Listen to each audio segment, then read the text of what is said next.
তারেক রহমান সাহেব বাংলাদেশে আসার পরে আমেরিকা কি করবেন? আমরা কি চীনের দিকে ঝুঁকে যাব? না আমরা এই ৩ টা পক্ষকে এখন মুচকি হাসি দিয়ে, কথা কম বলে, যেটা তারেক রহমান সাহেব করছেন এখন। কথা কম বলে, তারপরে সবার সঙ্গে সুসম্পর্ক স্থাপন করে, কালক্ষেপণ করে দেখি না কি হয়। এইভাবে আসলে সংকট, আমাদের দেশের সংকটটা সেপ্টেম্বর পর্যন্ত থাকে। মারাত্মক সংকট থাকে। তো এই সেপ্টেম্বর, অক্টোবর পর্যন্ত যদি কোনো সংকট বাংলাদেশে না হয়, তাহলে নভেম্বর, ডিসেম্বর, জানুয়ারি, ফেব্রুয়ারি এই মাসগুলো অসাধারণ যায় প্রতিটি সরকারের জন্য। এই সময়টা উৎসবের আমেজ তৈরি হয়। আর এই যে সেপ্টেম্বর, অক্টোবর পর্যন্ত যদি কোনো গন্ডগোল হয়, তাহলে এগুলো সরকারকে ভোগায় নভেম্বর, ডিসেম্বর, জানুয়ারি, ফেব্রুয়ারি ৪ মাসে, ইনক্লুডিং এপ্রিল পর্যন্ত। তো সেই দিক থেকে সরকার চাচ্ছে যে ডিসেম্বর পর্যন্ত যেন একটা সুন্দর, সুন্দর ভালোই, ভালোই সবকিছু যায়। জনগণ যেন প্রধানমন্ত্রীকে গ্রহণ করে, বিএনপিকে গ্রহণ করে। বিএনপি যেন বুঝতে পারে ১৭ বছর পরে, ১৭ তো না ১৯ বছর পরে ক্ষমতায় ফিরে তার সেই পুরনো বাড়িটিকে নতুন করে রিনোভেট করে একান্ত আপন, তার সাথে যে একটা অ্যাডাপশন, এটা তৈরি করতেও কিন্তু একটা নির্দিষ্ট সময় দরকার হয় এবং এটা ৪ মাস সময় নয়। আপনি ধরেন আপনার ছেলে বহু বছর বিদেশে থাকে, আপনার স্ত্রী বাংলাদেশে আছে, আপনি প্রবাসে থাকেন, ৪ বছর পরে ফিরে এলেন। আপনি রাতারাতি মানে এই জিনিসগুলো হয় না। এই সম্পর্কটা তৈরি করতে কিছু সময় লাগে। তো সরকারের এখন আসলে কোনো একটা নির্দিষ্ট জায়গাতে তার কর্তৃত্ব প্রতিষ্ঠিত করা সম্ভব নয়। বরং সব জায়গাতেই আওয়ামী লীগের লোকজন আছে, সব জায়গাতে ভারতের লোকজন আছে, সব জায়গাতে আমেরিকার লোকজন আছে। শুধু মন্ত্রণালয়গুলোতে বিএনপির যাদেরকে বসানো হয়েছে এদের বেশিরভাগই নবীন এবং তারা জনাব তারেক রহমান সাহেবের মুখাপেক্ষী।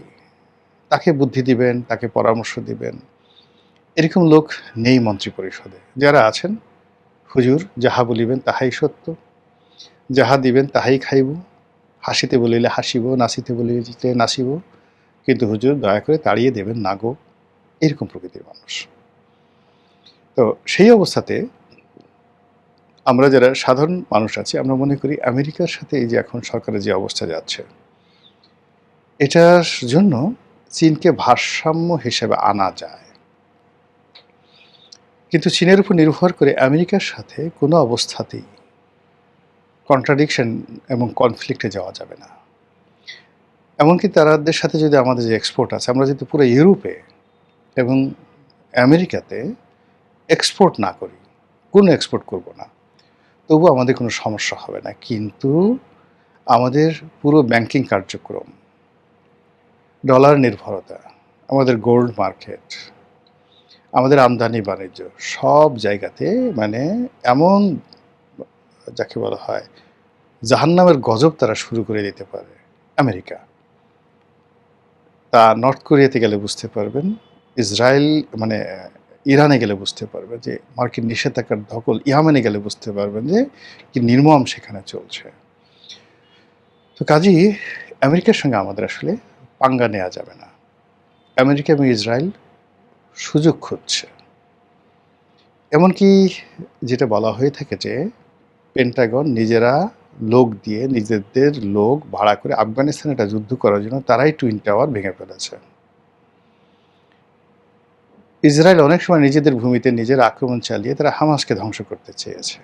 সেক্ষেত্রে আপনি দেখেন বাংলাদেশে হামাস আছে, জঙ্গিবাদ বেড়ে যাচ্ছে, সব জায়গাতে সাদা পতাকা দেখা যাচ্ছে, দাড়ি টুপিধারী বড় বড় সাদা পোশাকের লোকজনের মিছিল মিটিংয়ের ছবি নেট তোলপাড় করে হচ্ছে এবং বাংলাদেশ জঙ্গিবাদ বাড়ছে। এই যে আমেরিকার যে স্লোগান, আমেরিকার যে প্রচার এবং প্রোপাগান্ডা, সেই প্রচার এবং প্রোপাগান্ডার সঙ্গে দিল্লি জড়িত থাকতে পারে, মোসাদ জড়িত থাকতে পারে, আওয়ামী লীগ জড়িত থাকতে পারে, এমনকি এই বাংলাদেশে পরিচিত যারা আছেন বিএনপির কাছাকাছি কিন্তু বিএনপিকে ঈর্ষা করেন বা বিএনপির মধ্যে আছেন কিন্তু তারেক রহমান সাহেবের সফলতা দেখে তার চোখ জ্বলে পুড়ে ছারখার হয়ে যাচ্ছে, তারাও এই কর্মগুলো করতে পারেন। তো সেক্ষেত্রে এমনভাবে সরকারকে এগোতে হবে যে কোনো অবস্থাতে যেন আমেরিকা কোনো স্কোপ না পায়।